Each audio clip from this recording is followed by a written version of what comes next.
Que decía grabar. Ahí está. Sí. Y ahora lo saco porque ya estamos grabando. Listo. Bueno, bienvenidos. Muchas gracias por la paciencia con este primer inconveniente que tuvimos. Bueno, a ver.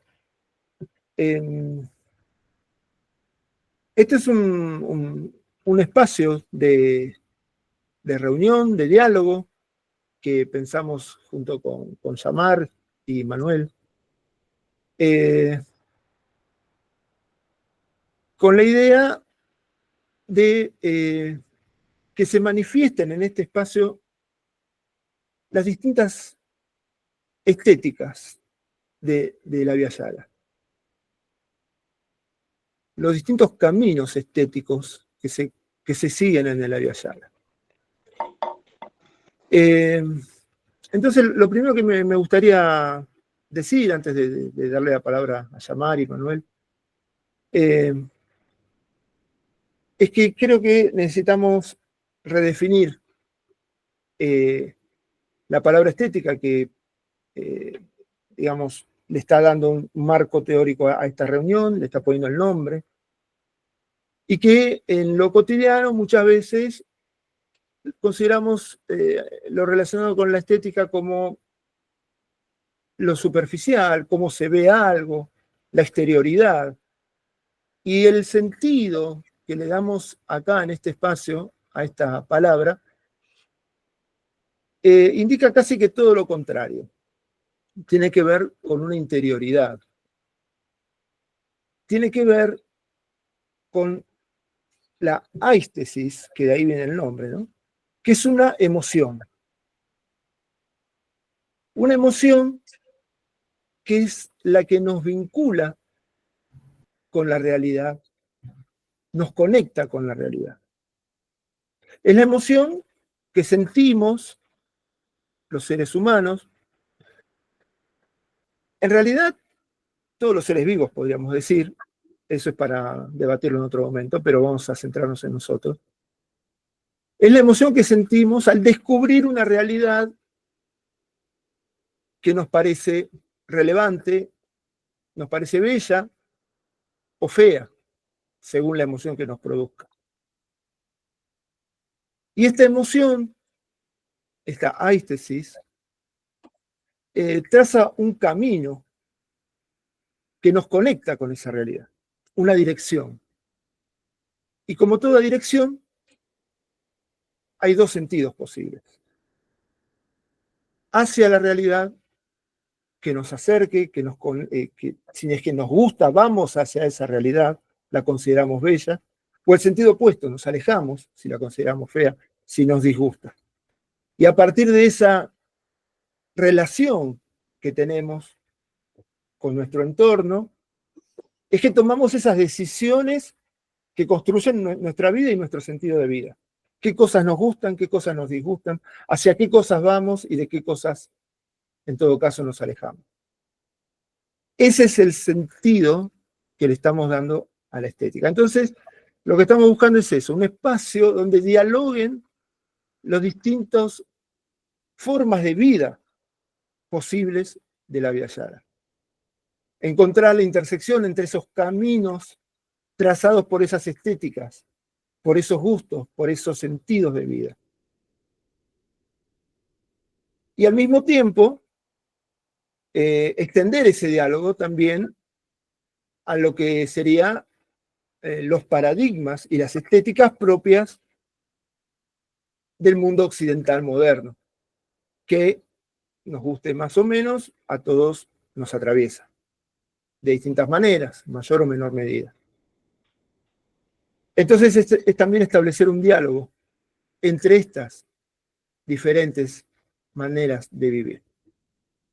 Un mundo occidental y moderno que en lo personal, y creo que estamos todos de acuerdo, lo vemos de manera crítica, por lo menos en algo en lo que vamos a estar de acuerdo, que es en su pretensión de universalidad, de hegemonía.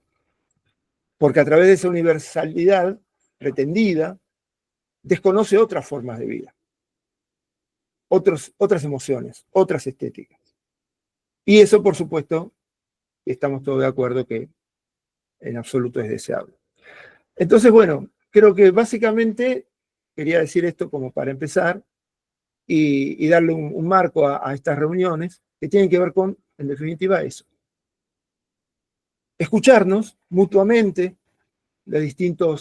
nuestras distintas emociones ante las cosas, nuestros distintos sentidos de vida, enmarcados por esa, o impulsados y determinados por esa emoción, por esa áistesis, que en los pueblos de la Via Yala tienen características particulares. Y después por ahí me gustaría decir algo al respecto. Pero bueno, ese es el marco que le queríamos dar a estos encuentros. Eso como primera palabra, y por supuesto, si hablamos de diálogo, hablamos de simetría y de igualdad, así que esto es totalmente abierto. Me gustaría ahora escuchar a Yamar y Manuel, desde El Salvador, que se presenten y que den el puntapié inicial desde allá.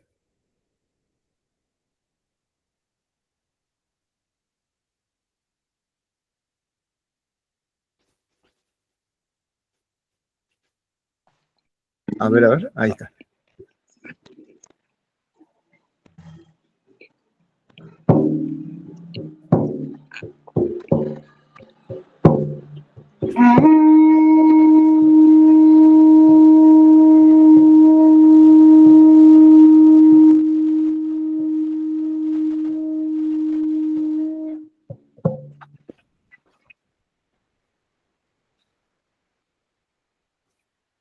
Tayuba Muchi, buenas noches hacia todos y todas. Quiero comenzar este espacio primero pidiendo permiso a las sagradas energías, al corazón del cielo y de la tierra. Quiero pedir permiso hoy particularmente iniciamos en la cuenta nuestra una trecena. Tenemos dos cuentas que tratamos de mantener hasta el día de hoy, pero hoy particularmente iniciamos con la trecena del Canir en la cuenta maya. No soy maya, soy orgullosamente descendiente de los pueblos texacuangos en el sur de El Salvador, específicamente más pegado hacia la parte del Océano Pacífico. Soy orgulloso descendiente de texacuangos de estirpe nonualca. Y yo, con el permiso de la sagrada energía que nos rige hoy, quiero dirigirme hacia ustedes, agradecer a mis ancestros y mis ancestras, de los cuales soy el producto, que también me ha llevado a estar aquí hoy, y construir, seguir tejiendo. Este espacio, creo, se sueña desde un momento en el que nos ponemos en una forma horizontal, todos y todas. Nos construimos y desmontamos esas conceptualizaciones que el occidente ha calado en nuestros imaginarios y en nuestras narrativas, y ha sido muy dañino desde la llegada de los primeros invasores hacia estos territorios. Nos hemos visto en constante resistencia y constante reivindicación.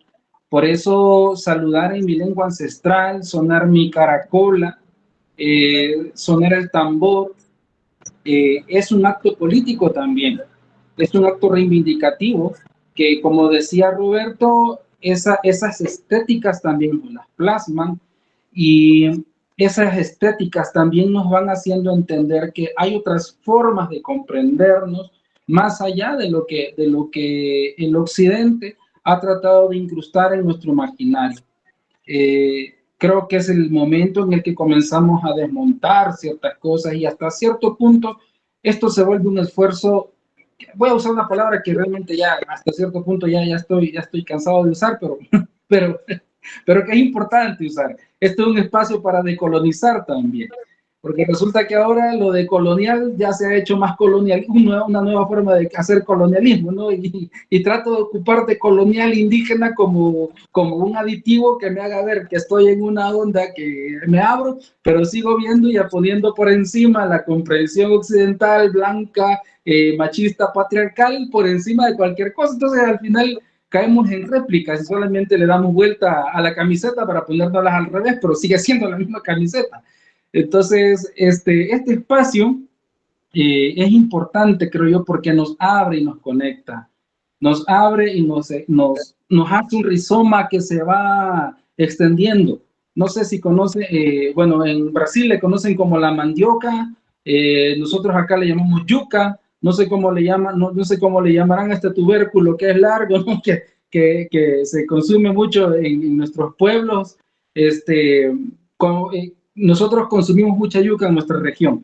Y cuando vamos a sacar yuca, literalmente es todo un día para ir explorando y que la rama no se vaya a romper porque perdemos el fruto. Entonces creo que este enraizarnos, este encontrarnos con esta forma de entender la estética desde un asunto más disruptivo, desde un asunto más disidente, nos va a permitir a nosotros también ubicar esas realidades, esas formas de hacer arte y por ahí compartir quizás ciertas experiencias que hemos tenido. Al vernos nosotros ubicados como indígenas, al ubicarnos como indígenas descendientes, ciertas experiencias que hemos tenido de las formas del arte a nuestra forma de comprender la vida. Y quizás ese es un punto de partida bien claro, ¿no? Porque cuando nos acercamos y hablamos de Abya Yala, nos estamos quitando los zapatos para caminar descalzos las veredas, que así las hemos transitado muchos de nosotros. Y esa comodidad o esa desconexión que nos hace quitarnos la planta para besar la tierra es lo que muchas veces no nos hace aterrizar del todo. Entonces, este espacio, creo yo, se abre para hacer ese compás, ese péndulo que se mueve de allá para acá, pero nos va deconstruyendo, nos va retando y nos va moviendo. Y si no nos movemos, nos quedamos estáticos, y si nos quedamos estáticos, nos petrificamos. Y si estamos petrificados, mis ancestros dirían, ah, qué bueno, ya trascendió, ahora hay que ver qué es lo que dijo para aprender un poquito. Así que mejor compartamos la palabra, que la palabra es sagrada para nosotros y que la palabra nos permita seguir construyendo. Así que, pues. Bueno, Yectayuamushi, Nucumpagua, buenas noches a todas, a todos, hermanos, hermanas. De veras que para nosotros es muy grato tener pretextos, voy a decir, pretextos bonitos para podernos encontrar, para poder dialogar, para podernos ver, porque se hace bien importante también el colectivizar y el aprender los unos de los otros. Y realmente este espacio está pensado desde una plática, desde una o varias pláticas, ¿verdad? Que tuvimos con Roberto y nos damos cuenta que siguen siendo necesarios esos espacios donde podamos compartir el arte, donde podamos hablar de arte, donde desde formas en las cuales nos expresamos con el arte. Y de hecho, una de las últimas pláticas que tuvimos, dice Roberto, porque llegamos casi que a la 1:30 de la mañana nosotros, ¿verdad?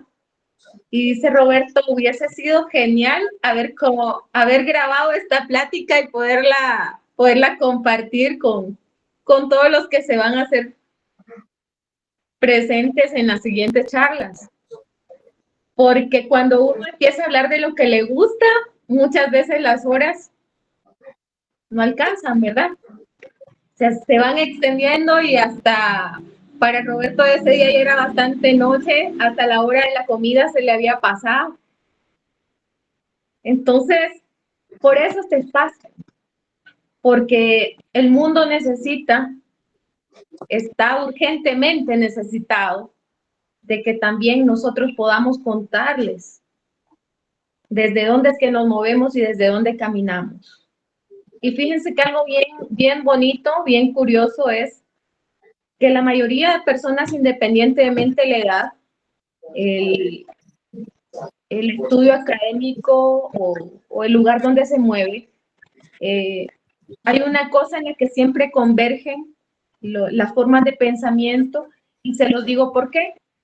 Hace unos días atrás estuvimos, el pasado 15 de abril, conmemorando lo que es el Día del Arte a nivel internacional, ¿verdad? Y entonces yo hacía una pregunta bien interesante, y les preguntaba, y no solamente a los artistas, le preguntaba al público en general, en una publicación en las redes de Facebook, y les pregunto, ¿qué es el arte? ¿Qué significa el arte? Increíblemente, de hecho, de eso surge luego el compartir las diferentes formas de pensamiento de las personas, porque cada quien que fue compartiendo su forma de sentir o cómo siente, para qué es el arte o cómo le beneficia a cada uno. Y todos decían y se expresaban, lo expresaban con diferentes palabras, pero al final caían en el mismo sentir, que el arte es un algo que nos conecta, un algo que nos permite tejer, un algo que nos acerca y que nos da esa conexión, esa conectividad. Y que muchas veces decían en algunas respuestas, decían, el arte es el lenguaje de las almas, porque a través del arte nos conectamos, aunque no hablemos el mismo idioma, aunque no tengamos la misma creencia, aunque no usted hable otra lengua y yo quizás no le pueda entender, pero el arte no necesita muchas veces de palabras, necesita emoción, necesita sentirse, por eso es un sentir pensar. Entonces, por eso este espacio, porque queremos no solamente hablar, sino también conocer, escuchar. Tenemos diferentes formas de expresarnos. Una es la música, una es la poesía, unos son esos grandes, esas grandes postales, esas grandes obras de arte que hay, de todas las diferentes formas y de todos los diferentes colores que pudieran existir. Y eso es el arte, una multiculturalidad en la cual todas y todos cabemos, en la cual todas y todos nos podemos expresar. Y como dije, es algo tan urgente para el mundo, porque nosotros decíamos, y esa es una frase que yo la he apropiado para mí, y digo que el arte puede cambiar el mundo. Y otra de las cosas que le he sumado últimamente es que el arte desde los pueblos es lo que va a cambiar el mundo realmente, y es lo que urgentemente necesita el mundo para ser cambiado. Así que muchas gracias a todos por esta noche, por su presencia y por su tiempo también, porque sabemos que es valiosísimo, y por allá por donde ustedes, en algunos ya es bastante noche. Así que muchas gracias. Bárbaro. Gracias, Yamar. Me pareció buenísimo también cómo se presentaron, porque ahí están realmente demostrando esa otra manera de sentir y de vivir, ¿no?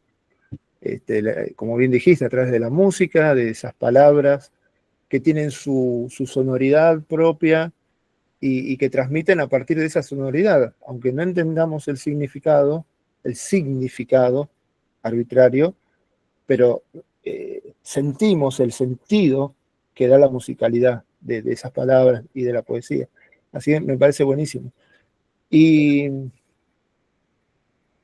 me parece que hablar del arte es hablar justamente de esas características que mencionaba yo recién, esa característica manera de vincularse con la realidad de los pueblos originarios, que es una manera, a mi entender, artística de vincularse, de sentir, de pensar y de vivir. Y me gustaría traer acá una idea de Kush, que me parece interesante. Una de sus ideas básicas, bueno, nada, un filósofo, ¿no? Muchos lo conocen, argentino, que entre otras cosas se preocupó por buscar caracterizar, ¿no? estos dos mundos para comprenderlos. El mundo de lo que él llamaba la América profunda, por un lado, y el mundo occidental, europeo. Y él hacía una diferenciación en esa búsqueda de caracterizar un mundo y otro a partir del ser y el estar, ¿no? Esas dos maneras de ser. Ser pensando, ser después de, como decía Descartes, ¿no? Pienso, luego existo. Es decir, pienso de manera occidental, claramente. Pienso con palabras, con conceptos, y le asigno nombre a las cosas, las domino a partir de ponerle un nombre. Esa manera asimétrica de relacionarse con la realidad, dominándola. Y por el otro lado, el estar, el ser estando en una relación simétrica con el entorno, con los otros seres vivos. Y él usaba una frase muy interesante que decía dejarse estar, ¿no? Fluir. Y esta frase, dejarse estar, desde el mundo occidental, tiene una valoración negativa. Muchas veces se dice, ¿no? Que tal persona se deja estar, es un dejado, nunca va a llegar a ser nadie. Ese es el punto de vista occidental sobre el dejarse estar.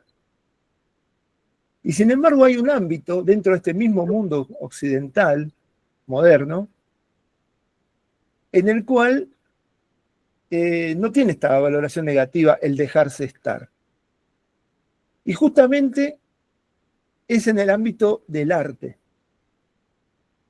Y estoy diciéndolo del arte en el sentido occidental, donde hay un artista que es original, que tiene su inspiración y que de alguna manera es como que entra en trance, se deja estar, se deja atravesar por esa inspiración y así genera su arte.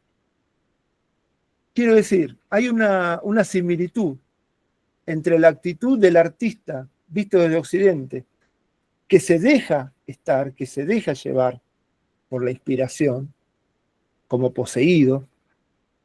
Es la misma actitud del artista occidental ante su obra que la de aquel habitante de la América profunda en términos de Kush con respecto a la vida toda. Por eso yo creo que Occidente es en el ámbito del arte y en esa manera de vincularse con la realidad que puede encontrar esa conexión. Pero tiene que dejarse estar. Tenemos que aprender, los occidentales modernos, digamos, a dejarnos estar. Y creo que ahí vamos a empezar a conectar con la estética de la Via Yala.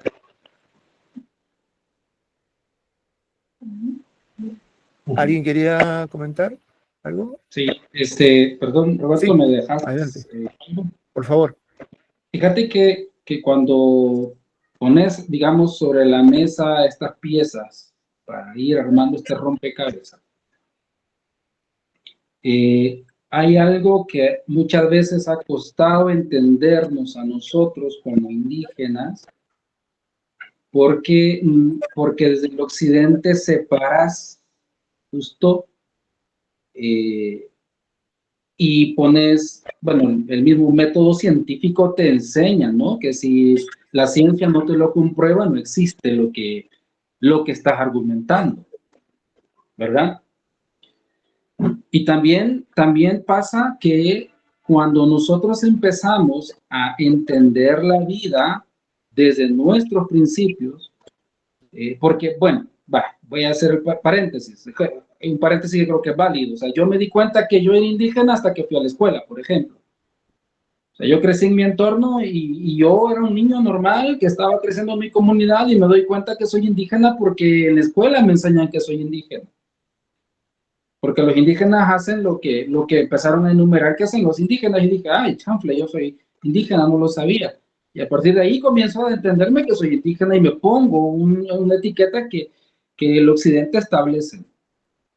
Ahora, ¿y por qué pongo esto primero? Porque como primer, digamos, escalón hacia abajo, ¿ya? Porque nos va a tocar que enfrentarnos con un escalón hacia abajo y capas que nos van poniendo que lejos de catapultarnos nos van sepultando, lejos de poder darnos la libertad nos van coartando.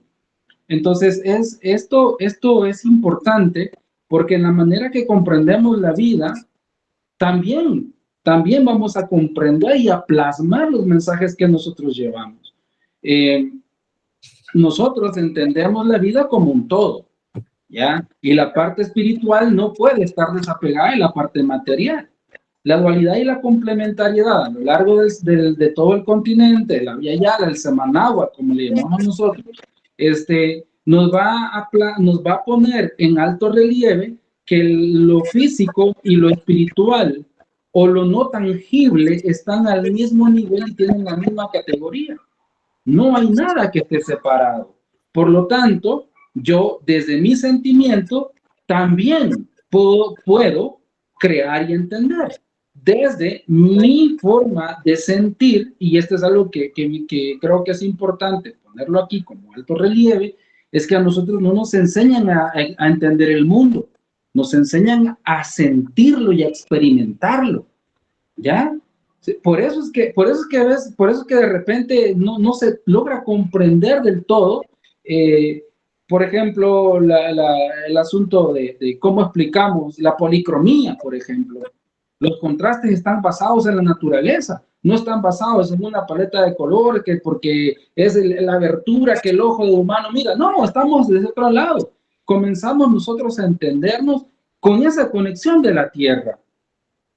El arte rupestre, como se le llama, ¿no? Se le ha catalogado, tiene justamente con ese sentido más pegado a la tierra. Ves a mis abuelos, a mis primos, ¿no? Allá que ahora que estamos compartiendo territorio, ¿no? A la cultura maya, y comenzás a darte cuenta también que la territorialidad y el apego con el territorio marca la relación y marca la comprensión. Entonces, yo no puedo explicar el mundo sin explicarme en él. Yo no puedo comprender el mundo sin comprenderme en él.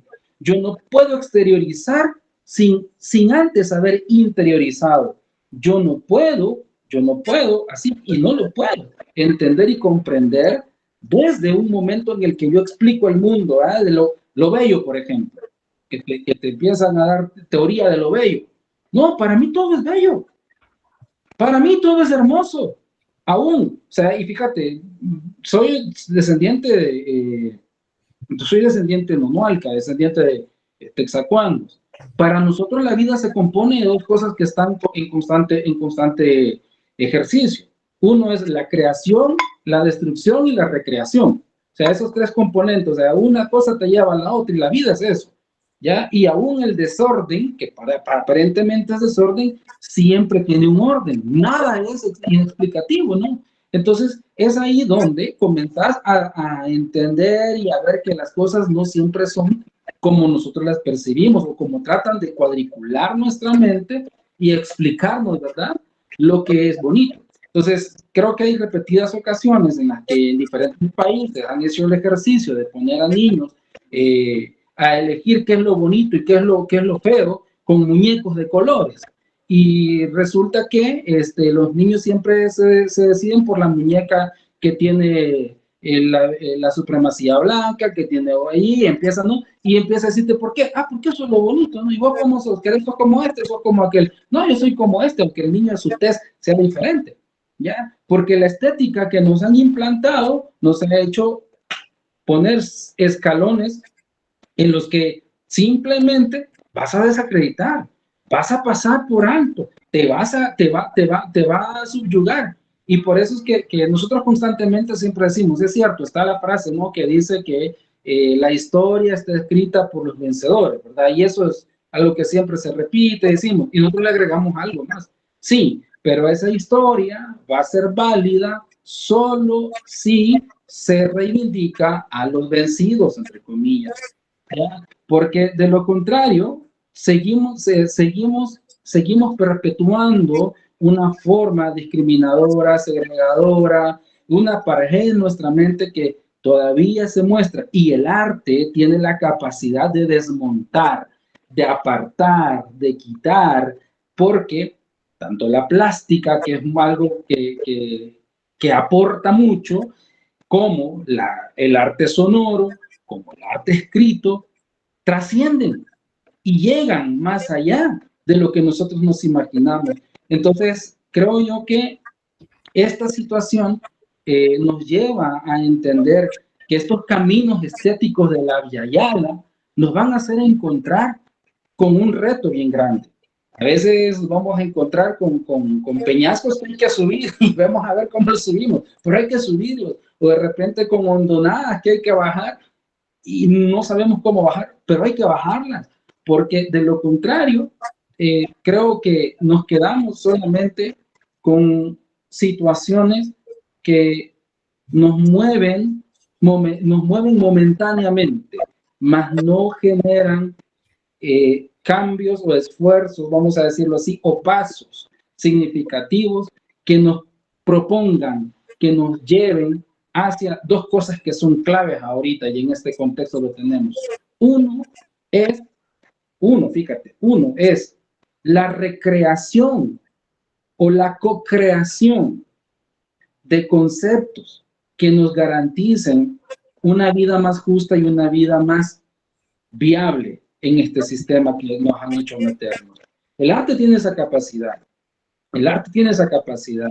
Por ahí un poeta salvadoreño dice, lloren poetas del alpiste y digan, haciendo alusión a aquellos que usan la palabra como para hacer venia al que te está oprimiendo, para decir, no, aquí no pasa nada, todo está bonito, pero el contexto te mueve y te dice, no, aquí no todo está bonito. Entonces, las palabras calan, las palabras te llevan, pero de igual manera los trazos te llevan y te pueden plasmar otros colores. Entonces yo creo que es el momento de crear nuevas paletas de colores desde nuestro sentido, desde esa América profunda, como lo decís, de ese continente profundo, y crearnos justamente en conjunto y colectivo. Nosotros no vemos por ningún lado y no comprendemos eso de, como se habla, ¿no?, del cambio generacional, el relevo generacional. No, para nosotros todos somos iguales e importantes. Ya aquí no hay relevos generacionales, aquí tan valiosos son nuestros niños como nuestros mayores, ¿ya?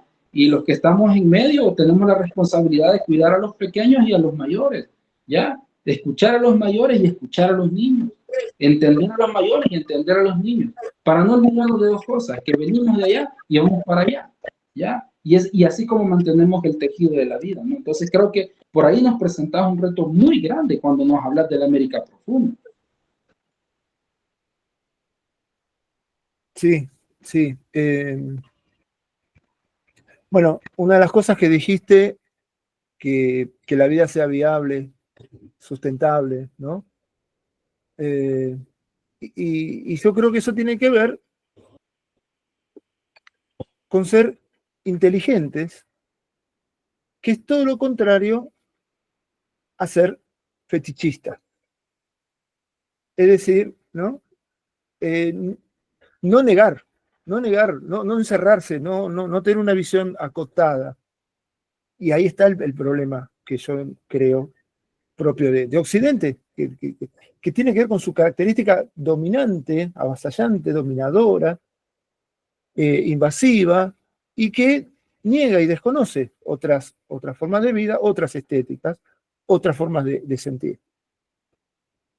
Y eso es realmente inviable y peligroso, porque una mirada tan sesgada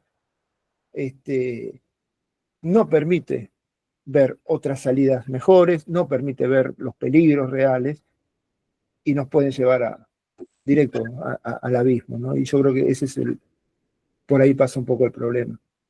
Y en cuanto a otras formas de vivir, de sentir, yo siempre me acuerdo de una anécdota que te escuché, Silvia, a vos. ¿Qué tal? ¿Cómo estás?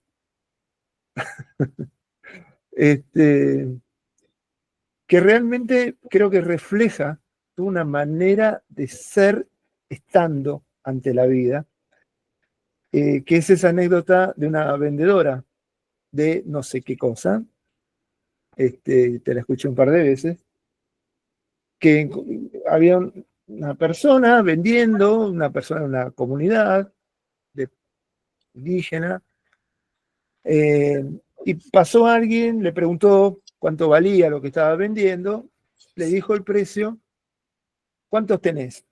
10. Bueno, te los compro todos. ¿No? Así es la anécdota más o menos. Y la vendedora dijo, no, no te puedo vender todo. ¿Qué voy a vender después? O sea, porque ella era vendedora. Entonces estaba, o sea, su ser tenía que ver con esa acción. Y no era el fin en sí, ganar el dinero. O sea, ella era en el mientras tanto, en el mientras estaba haciendo, mientras estaba vendiendo. Y si dejaba de vender, dejaba de ser. Pero yo apenas escuché la anécdota, tuve una reacción interna, ¿no? Totalmente occidental. Dije, es ridículo esto. Estás vendiendo, vende todo, ya está. Pero no. Con el tiempo entendí después cuál era el sentido de esa decisión, ¿no? Y realmente es otra manera de ser y de sentir. Alguna vez también en un conversatorio que tuvimos con un muchacho que era maya, y dijo, nuestro sentido de vida pasa por comer, si no me equivoco, ¿no? Creo que era así, comer, vivir y charlar. Ese era el sentido. Por lo menos es lo que manifestó en esa reunión que tuvimos. Y bueno, y no son esas las, cómo definiría objetivos de vida alguien desde Occidente, ¿no? Entonces, de verdad, hay caminos estéticos muy diferentes y necesitamos conocerlos y escucharlos como alternativa, y que nos van a ayudar a todos a vivir mejor de manera más sustentable y viable, como decías, Manuel. Bueno, y aportando un poco de poética, ¿verdad? A lo que estamos hablando, hay un poema que se llama ¿De dónde soy? Que es parte de las cosas que de repente surgen del corazón. Y quiero compartirlo con ustedes, haciendo referencia a que somos parte del todo.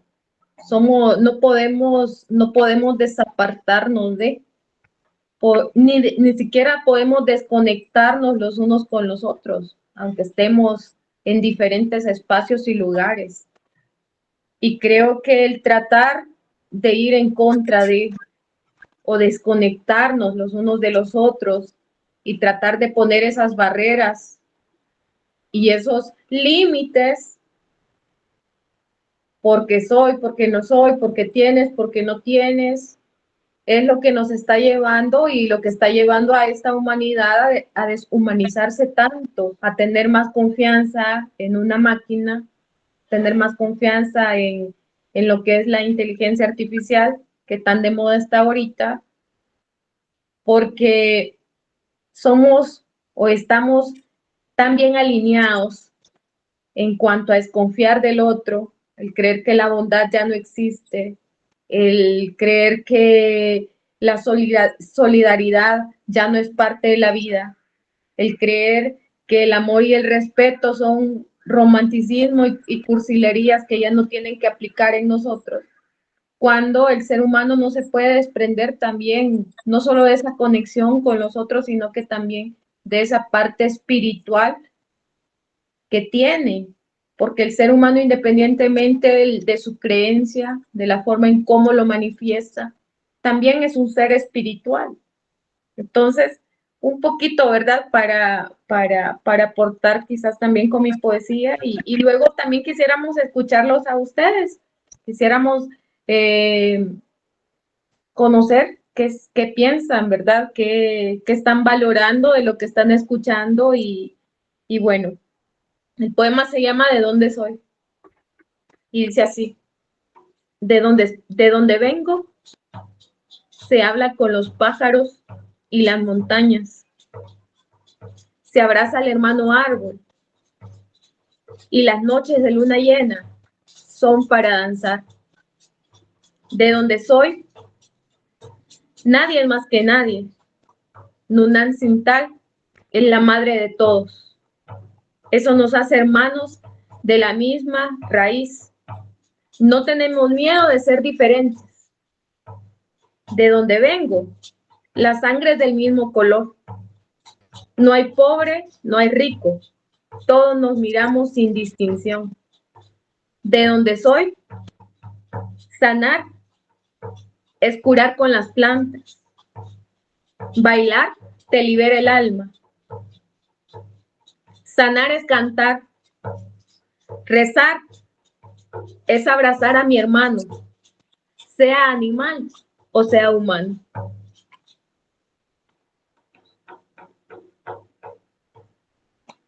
Y después de esto, pues, sería muy bonito si nos compartieran también su sentir, su pensar y habláramos, compartiéramos, ¿verdad? A ver quién. A ver, Eduardo, adelante. Bueno, me cuesta un poco seleccionar lo que voy a decir porque se me agolpan un montón de cosas que he estado pensando con respecto a este encuentro. Y, por ejemplo, Orlando Falborda, un colombiano sociólogo que fue uno de los creadores de la filosofía de la deliberación, decía que él trabajaba con los pueblos anfibios. Los pueblos anfibios en Colombia, él no iba a proponer ni a decir nada, iba a escuchar. Y un día un viejo pescador le dijo, señor, nosotros somos seres sentipensantes. Sentimos pensando y pensamos sintiendo. Eso quedó, lo acuñó después Falborda y lo transmite, lo ha transmitido muchas veces, después lo tomó Eduardo Galeano también, pero digamos, yo después reflexionando sobre ese término, porque uno no tiene que tomar las cosas y dejarlas como está, si es que uno considera que eso le abre otros caminos. Yo pensé, los pescadores anfibios colombianos, pueblos anfibios colombianos, no son los únicos sentipensantes. Sentipensante es todos los seres humanos. ¿Qué es lo que pasa? Que la civilización eurocéntrica, occidental y moderna, en base al pensamiento cartesiano, ha privilegiado la razón. Entonces, está la razón pura, la razón desligada de todo otro tipo de cosas, alejada, digamos, del contacto con todo. Hoy escuchábamos una charla anterior donde se hablaba de Kant, y de Kant era tan puro, tan alejado quería estar que ni siquiera tuvo relaciones sexuales en su vida. Así nomás. Para no tener contacto. Es decir, vivió en su pueblo, Coimbra creo que era, y ese pueblo era el pueblo uno de los pueblos donde estaba surgiendo el capitalismo. no es casualidad, no es casualidad. Entonces, ¿qué pasa? Que la gente elimina sus sentimientos del pensamiento. Y hay gente que solamente es sentimiento, lo cual tampoco también es complicado, ¿no? Yo sentía, no sé si era Manuel o Yamar que hablaban, y creo que fue Manuel que habló de las tres posibilidades, es decir, del ser humano, en cuanto a ser creador, es decir, destructor y creador, destructor y conservador. Fundamentalmente, más que conservador, diría alguien que mantiene algo en su vida. Sartre, el filósofo francés, decía que decía algo así, decía, el hombre, yo diría, no el hombre, diría el ser humano es lo que hace con lo que hicieron de él. Porque a todos nos han hecho de una manera, nuestra familia, nuestro entorno, nuestros amigos, nuestro barrio, nuestra comunidad, nos han hecho, nos han fabricado, la escuela, todo. Es decir, ahora después reaccionamos frente a eso. ¿Qué? Es decir, los hindúes tienen tres dioses, justamente, Kali, Dios de la muerte, Dios de de la preservación, que es una palabra más hermosa, y de la creación. Nosotros en nuestra vida tenemos que destruir cosas que nos hicieron, que nos formaron así como estamos. Tenemos que destruir, tenemos que crear y tenemos que conservar determinadas cosas que no es necesario negarlas. Eso me parece que son tres movimientos básicos. Yo quería, porque son muchas cosas, bueno, voy a seleccionar dos con respecto a el tema del arte. Katia Mandoki, una estética mexicana, que escribió un libro que después Dussel recuperó para sí como una base fundamental de su pensamiento, elaboró una estética en donde dice que la estesis, o sea, la capacidad de sentir, no solamente es del ser humano. Las plantas tienen estesis y los animales tienen estesis. Entonces desliga la estética del arte, la estética como una, digamos, disciplina que no solamente del arte, es de muchas cosas. Y otra cosa, el arte puede ser muy bien hecho, muy bien armado, muy bien todo, pero puede ser hecho para el mal también. No es solamente para el bien. Estamos, digamos, en nuestra cabeza tenemos todas las imágenes del Renacimiento y todo eso, que en realidad era para endiosar y crear fetichismo en determinadas personas y en otras no. Entonces digo, hay que tener cuidado con eso. El tema de la palabra, creo que Yamarda hablaba de eso. La palabra, por ejemplo, el arte, yo soy artista plástico, es decir, la pintura es silente, o sea, es silenciosa, no habla, es simplemente se ve. Y ahí están todas las formas de los colores y las cosas. De algún modo también en los pueblos originarios también está lo mismo. Es silente, o sea, no. Cuando se habla sobre el arte, hay que tener mucho cuidado porque las palabras pueden conducir a caminos equivocados. Es decir, la palabra referida al arte sirve siempre y cuando acompaña a poder ver, en el caso de las artes plásticas estoy hablando. Si no acompaña, es decir, digamos, lo confunde. Un pensador, Rudolf Argent, plantea una cosa que es muy interesante. Habla del, digamos, del concepto y del percepto. Miren ahora en el mundo posmoderno, que está muriendo, está decayendo el mundo posmoderno, cómo se le ha dado privilegio al conceptualismo. El conceptualismo fue un movimiento de los años 60, pero todo el arte actual está lleno de conceptos y cosas, y anteriormente el arte de todos los pueblos, de todo el mundo, era un arte de imágenes en donde se transmitía por medio de la imagen. Entonces él defiende el percepto como una forma de pensamiento visual lo llama. Eso es totalmente crítico a ciertas formas de ver el arte.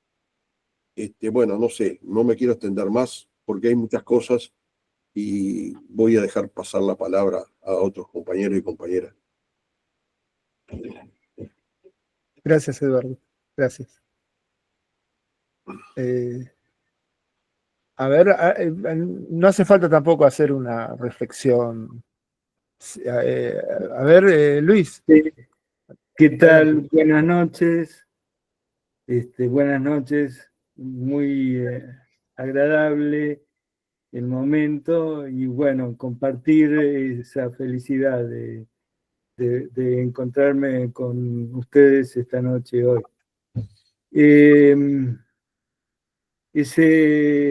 Son ceremonias que siguen ciertos rituales en la comunicación y bueno, nosotros estamos de alguna manera formando parte de una ceremonia. Bueno, ¿de qué trata esa ceremonia? ¿Cuáles son sus rincones? Bueno, yo creo que yo siento que en Roberto por lo menos hay una convocatoria con un afán de poner en juego lo que tengamos a mano para discutir algunas cuestiones muy centrales. Porque hay una que yo con la que quiero terminar esta reflexión y que creo que lo he hablado con Roberto en algún momento, es, bueno, si nos recuperamos un significante como el Abya y Ala, y ese es nuestro lugar, digamos, desde construimos una enunciación historizada, bueno, entonces inventemos alguna otra cosa, porque ya la industria cultural vinculada con lo que se llama lo artístico ya está demasiado fuera de lugar, no tiene sustancia. Entonces, para mí, me rechazo instintivamente cuando me hablan de algo parecido al arte. Me parece una verdadera provocación y falacia profunda. Bueno, eso es lo que... Perdón, Sí, volviste a Río Negro, ¿no? ¿Hablas allá? Sí, volví, ya estoy ahora en mi casa, en un lugar muy amable, con muchos pájaros. Y bueno. Buenísimo, buenísimo. Sí, por eso intentamos ¿no? Resignificar un poco esta palabra que en Occidente, en nuestro mundo moderno, tiene ese significado acotado, ¿no? Al que seguro te estás refiriendo, casi un juego, ¿no? De hecho, se utiliza la palabra hobby, ¿no? En algunos ámbitos. Bueno, nosotros estamos intentando revalidar el arte y darle un nuevo viejo significado y relacionarlo con algo profundamente vital. O sea, es la vida, son las decisiones de vida, ¿no? Creo que ese es el verdadero valor y el origen del arte, que es el origen del ser humano. Así que creo que va por ahí. Sí, Yamar. Sí, fíjate que quisiera como retomar dos cosas y reforzar un poco lo que Eduardo decía y luego quizás también retomar las palabras de Luis. Gracias por las palabras de cada uno. Y esto es algo que, vaya, no, como dije, nos va a retar constantemente en este camino.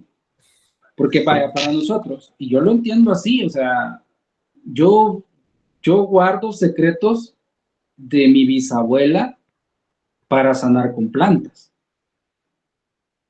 Y mi bisabuela era la bruja de mi comunidad, porque así la comenzaron a llamar ya de los 80 para acá, cuando llegó ya más fuerte la religión evangélica y bueno, todo el asunto. Y fíjate cómo va ganando el asunto que para poder nosotros ocupar una planta para curar, tenemos que hablarle y pedirle permiso, pero también saber en qué momento de luna poder cortarlo, porque los ciclos, o sea, la filosofía nuestra está vinculada al ciclo vital. O sea, hay un biorritmo que nosotros respetamos y seguimos, reforzando lo que Eduardo decía.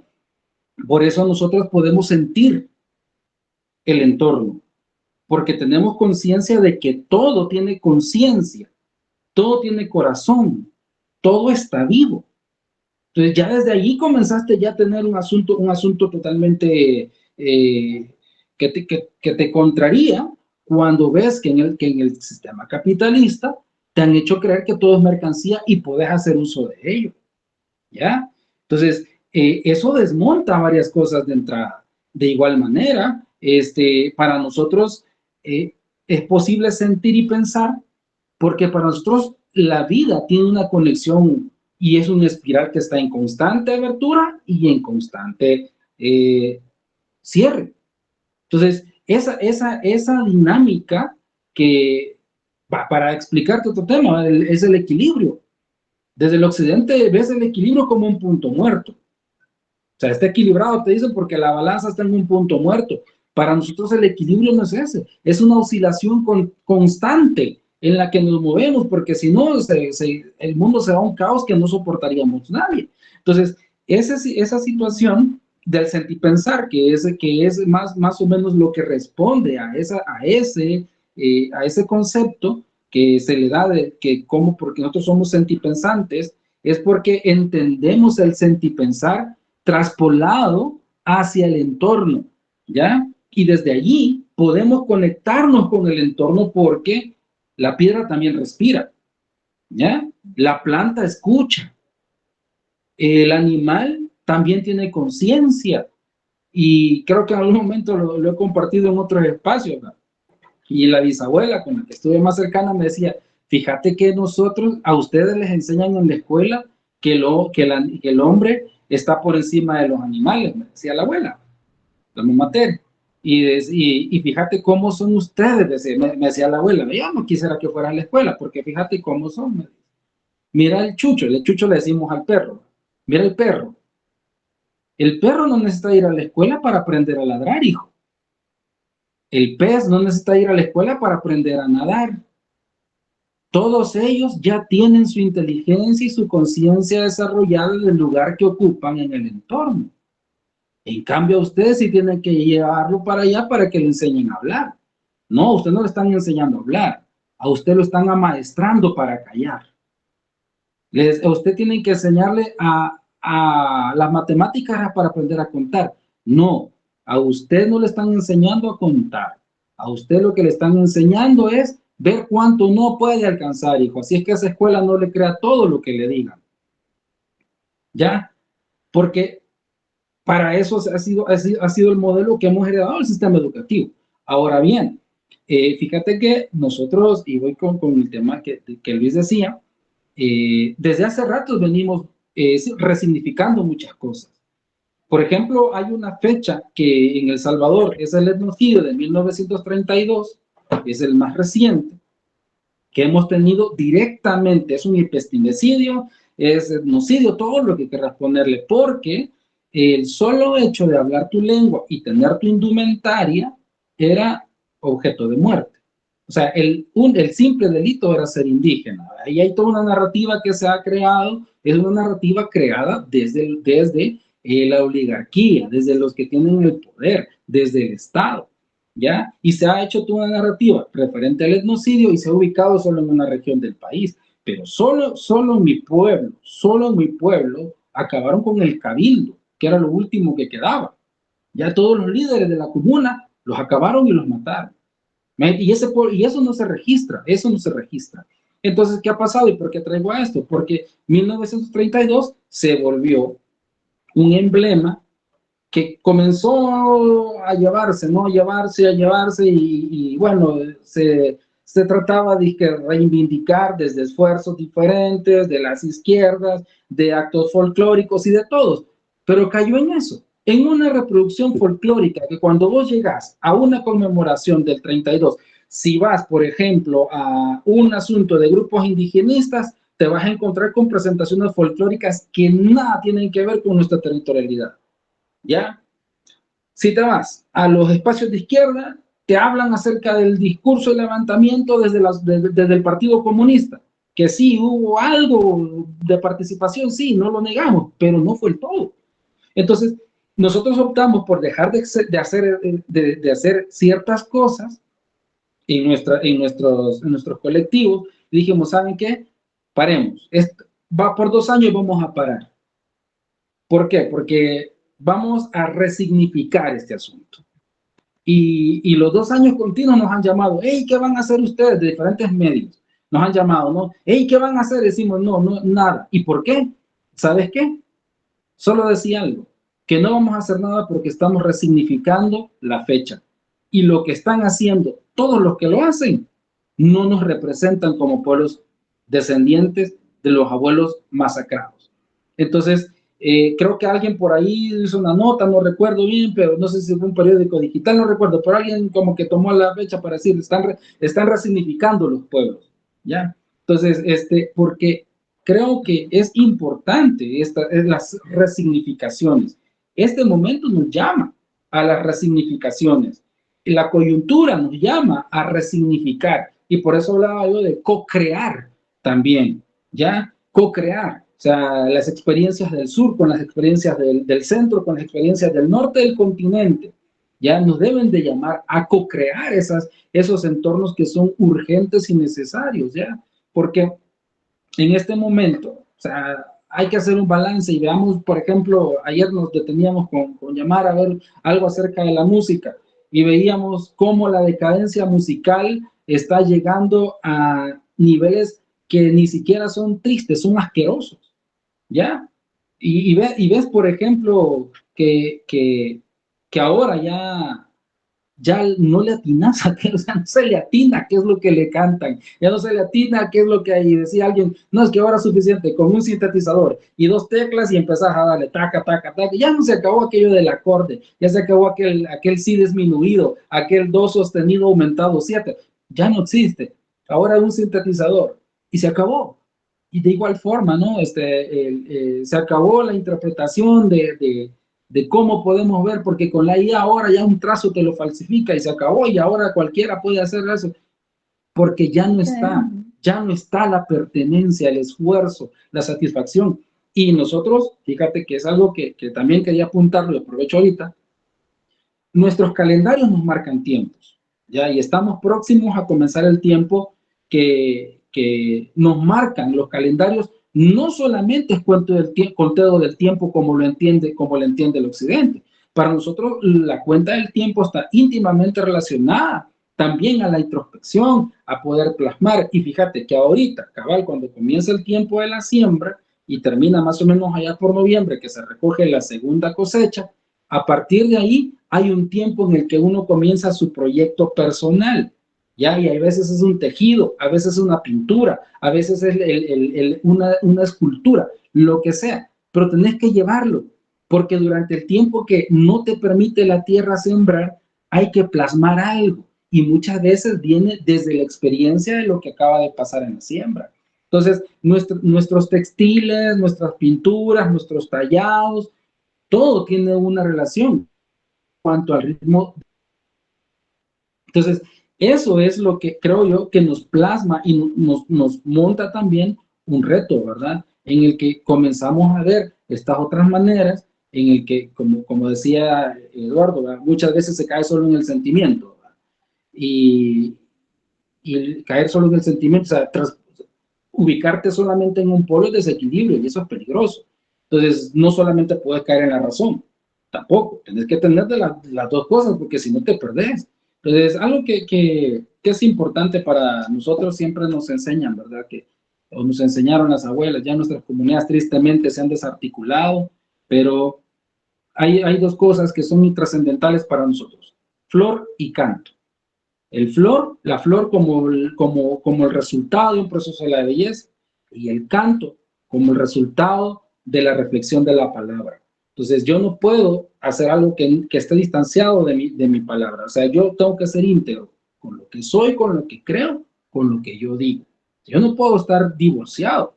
Un discurso separado de lo que yo digo. Entonces, eso es lo que creo yo que también nos pone a nosotros en alto relieve, esas otras maneras de resignificar, pero también de plantearnos desde otros puntos lo que hasta ahora se ha entendido, ¿no?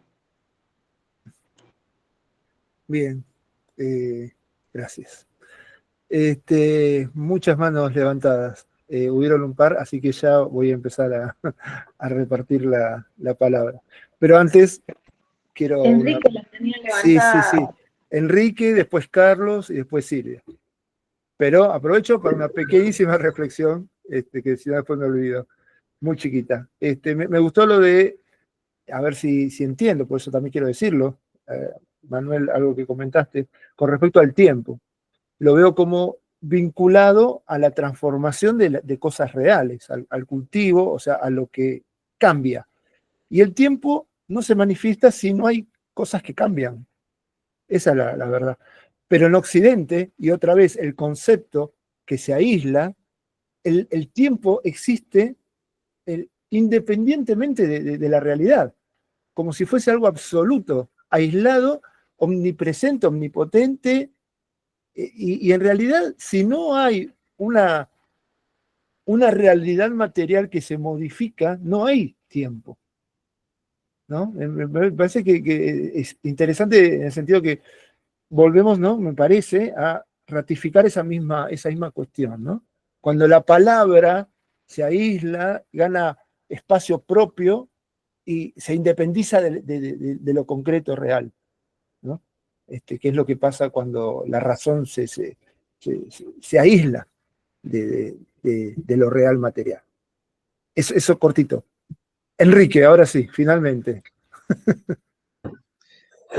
Bueno, el tema del arte y el gusto y todo eso nos viene inculcado desde siempre. El tema es qué entendemos por el arte. Y entonces ahí todos usamos las expresiones eurocentristas. No nos ponemos desde el punto de vista de la ancestralidad nuestra. Y entonces, en los comentarios reales de los Incas, el Inca Garcilaso de la Vega hace una aclaración y dice que va a usar algunas palabras que son de su sangre, porque él es indio, yo soy inca, aparte de español. Y entonces, pero va a tratar de traducirlas al español para que la entiendan. Con ese hecho, lo que hizo el Inca Garcilaso fue destruir la lengua y perder ante el español en vez de mantener la lengua. Eso, fíjense, estamos hablando de esto de 1600, ¿no? O sea, seguimos haciéndolo, desvalorizando nosotros el arte de cada uno, desvalorizándonos todos, porque he tratado, a mí me ha costado muchísimo entender mucho el tema de las sociedades de los pueblos originarios nuestros, porque cada uno tiene su impronta. Lo que dijeron Yamar y Manuel, cada región tiene su propio mundo, su propio Dios, su propia estrella, y eso nosotros no lo entendemos. Y seguimos siempre hablando de los europeos que tratan de explicarnos, pero nadie todavía nos llegó a explicar cómo es Caral, por qué es Caral. No sé si a alguno le suena Caral. Es una civilización de 5.000 años, de más de 5.000 años, encontrada en Perú, que están en excavaciones y se está encontrando. Y Europa no quería admitir esto del 5.000 años y recién hace unos pocos años reconoció que esa civilización de Caral tenía más de 5.000 años, donde tenía tejidos, donde tenía momificación, donde no había armas, una cosa muy rara. Entonces, volviendo al tema del tema de la estética y el tema del arte en sí, el tema de los tiempos, como estaba diciendo Manuel, están los tiempos para cada momento. Y el hombre ha jugado con el tema del tiempo siempre. Y por eso las pinturas rupestres. Y si vamos a las pinturas rupestres, fíjense en qué momento ellos estaban haciendo lo que nosotros llamamos arte, y capaz que era un mensaje para otro tiempo, para aquel momento. Eso quería decir nomás. Muchas gracias. Gracias, Enrique. Carlos, en algún momento habías levantado la mano, ¿puede ser? Sí. Adelante, por favor. Yo sé que hay poco tiempo, así que quiero decir una cosa de mi experiencia, que también eso influye, creo, en el arte que cómo ve el arte. Yo estuve viviendo cerca de Humahuaca, en Uquía, y compré un pasacassette en algún momento, pasa CD, y dije, ¿cuál será la primera música que quería escuchar? Pues yo quería ser morocho, tocar la guitarra, salir a cantar con todo el mundo y olvidarme de mi cultura. Y lo primero que escuché fue Joan Manuel Serrat, Elton John. También escuchaba Alborada, unas canciones en quechua porque estaba estudiando quechua. Y me gustaba. Pero yo lo que pido es que no reneguemos de nuestra cultura, porque creo que ahí no es donde está el problema. El problema está en cuando no aceptamos a los demás, su forma de ser, su forma de pensar, y nos enriquecemos a la vez de todo ello. Esa es una conclusión. La otra, la del tiempo, también pienso que yo tengo 69 años y me doy cuenta que el tiempo no es solamente la cosecha, también está la cosecha en la vida de uno. Y eso creo que es importante. Y en la civilización occidental, la que tenemos nosotros, no se la toma en cuenta y se debe corregir. Nada más. Bárbaro. Gracias, Carlos. Gracias. Silvia. Sí, gracias, Roberto. Quería compartirles un poema, un escrito, una plegaria en realidad, de un cacique Imbía guaraní, que desde que la leí, y aparte lo conocía a Lorenzo Ramos, me persigue como una especie de paradigma desde hace 40 años, y como la palabra resplandeciente, ellos le dicen, lo mismo que decía Emmanuel de la flor y el canto, ¿no? Y me llamó la atención porque habla de los cuencos de neblina. Y lo que yo veía como, o sea, asocié siempre el cuenco de neblina a la gestualidad de las mujeres aymaras, quechuas, de los Andes, que siempre están con las manos como cuencos de neblina, ¿no? Les voy a pasar a leer esta plegaria de Lorenzo Ramos. Dice: Ñamandú, Padre verdadero, el primero, aquí estoy, condoliéndome otra vez. Aquí estoy, por tanto, de una manera poco reservada, otra vez, condoliéndome, para hacer con aquellos que tocan mis cuencos de neblina, el centro de la palma de las manos, con aquellos que tocan las ramas floridas, dedos y uñas de mis cuencos de neblina. Simples imágenes de pequeñas lechuzas, de tigres horrorosos de armadillos amarillos, de los comedores de venados y toda clase de simples representaciones animales, pues los verdaderos están en los alrededores de tu paraíso. Para hacer canastillos adornados verdaderos, canastos grandes, flautines de dulcísimos sones, flautas arracimadas, arcos de condición imperfecta, flechas imperfectas de puntas dentadas. Solamente entonces, después de habérselas vendido a los extranjeros, compraré un poco de carne, un poco de azúcar, un poco de sal saladísima y de harina de maíz imperfecta, para comerlo juntos con todos mis compatriotas, sin excepción, en torno a los pocos asientos de nuestros fogones. Nosotros, algunos poquísimos huérfanos de tu paraíso, y que nos damos ánimo todavía los unos a los otros para seguir permaneciendo en tu morada terrenal, después de habérselas vendido a los extranjeros. Escuchad el clamor que te envío, Niamandú, Padre verdadero, el primero.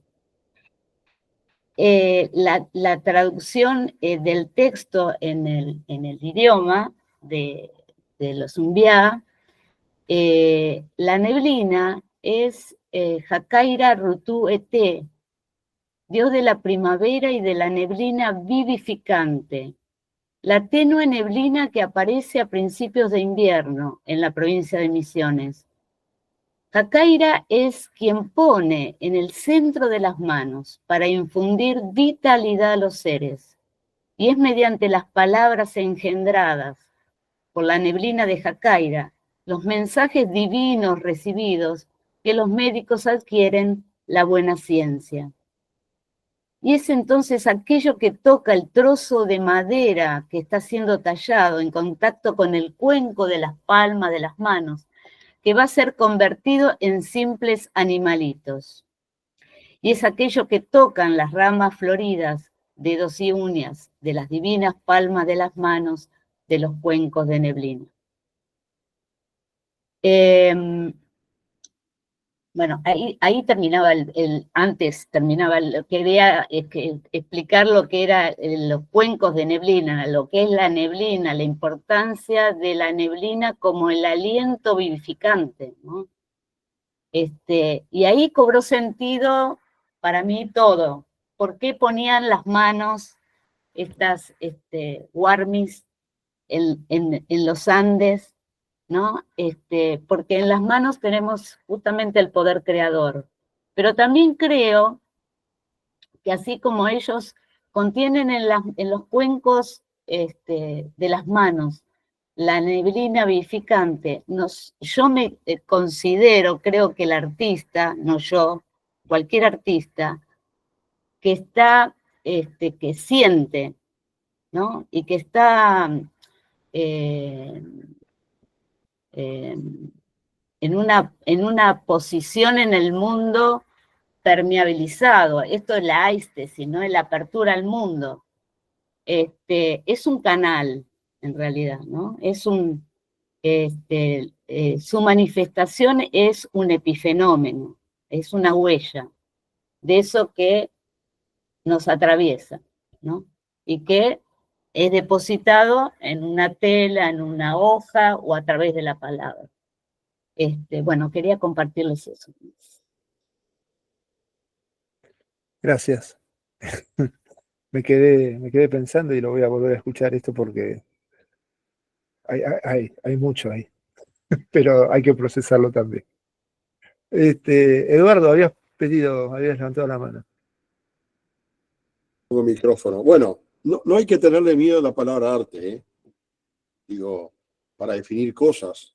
Yo entiendo, lamentablemente a Luis no lo pude escuchar porque tuvo un momento de distracción, pero me parece, Luis, que tú te referías al arte tal cual se practica ahora, con la carrera de los honores, las exposiciones. ¿Es eso?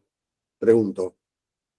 Digamos, el artista que trata de separarse de todo el mundo y se siente en una especie de pedestal. Eso es abominable porque digamos, el arte tiene que estar a nivel del pueblo, a nivel de la gente, a nivel de la tierra. Tiene que ser terroso. Eso pienso yo con respecto al arte. Quería llamarte, voy a comentar que no sos la única que habla a la 1 de la mañana con Roberto. Nuestras conversaciones con Roberto, que han sido variadas, incluso estuve con él en Buenos Aires, me invitó a ir a un bodegón, ese muchacho tiene sus lugares en Buenos Aires, nos tomamos unos vinos, estuvimos charlando mucho rato, y después hemos tenido charlas largas a la 1 de la mañana, porque digo, Roberto, ¿a qué hora hablamos? A la 1, 2:30, nunca es antes. Y yo también, yo soy notámbulo. Él en principio, a ver si tú me dirás que no me dejas mentir o errar, en principio cuando tú empezaste tus videos sobre el tema del arte precolombino, tenías como cierto problema en llamarle arte a eso. Y yo también, digo, me parecía, eso es apoderarse es un término que no corresponde a la realidad. Después yo llegué a la conclusión, y creo que Roberto también, sí, es arte también. O sea, es decir, es un pueblo sintiente, son pueblos sintientes que pueden hacer, que manifiestan plásticamente, con la palabra. Yo considero que lo más cercano, por ejemplo, a lo que yo practico, que es la pintura, fundamentalmente, es la poesía, no la narrativa. La poesía es lo más cercano a la pintura. Hay un dicho yo hice también dentro de mi formación, que fue variada, también hice toda una investigación, fui a un curso que daba, no era un curso, era un taller que se armó, éramos 4 o 5, mi maestro y otra gente más, mi maestro del momento, íbamos a la Fundación China y hacíamos pintura china, hacíamos caligrafía, pintura china, aprendimos. Es decir, la pintura china fundamentalmente es muy formal, no hay hemisferio izquierdo y derecho, es decir, están los dos hemisferios puestos en la pintura china, cosa que en el mundo europeo, occidental no. En el mundo occidental, si uno escribe algo, no tiene una forma, salvo la caligrafía, no tiene una forma que se considere dibujo, y es un dibujo escribir también. La letra es un dibujo. Entonces, bueno, ahí aprendí un poco determinadas cosas que fueron muy, muy, muy importantes desde el punto de vista formativo. Cuando uno, después reflexionando, cuando uno ve imágenes chinas, pinturas chinas o japonesas, o del mundo más extremo, que puede ser el mundo, digamos, extremo asiático, por así decirlo, o ve de otras culturas, ¿qué es lo que le llega a uno cuando uno ve esas cosas en un museo donde sea? Es qué hermoso, qué bello, nos llega, pero no sabemos qué significado puede tener, porque generalmente fueron hechas para algo, tienen un significado, no son gratuitas.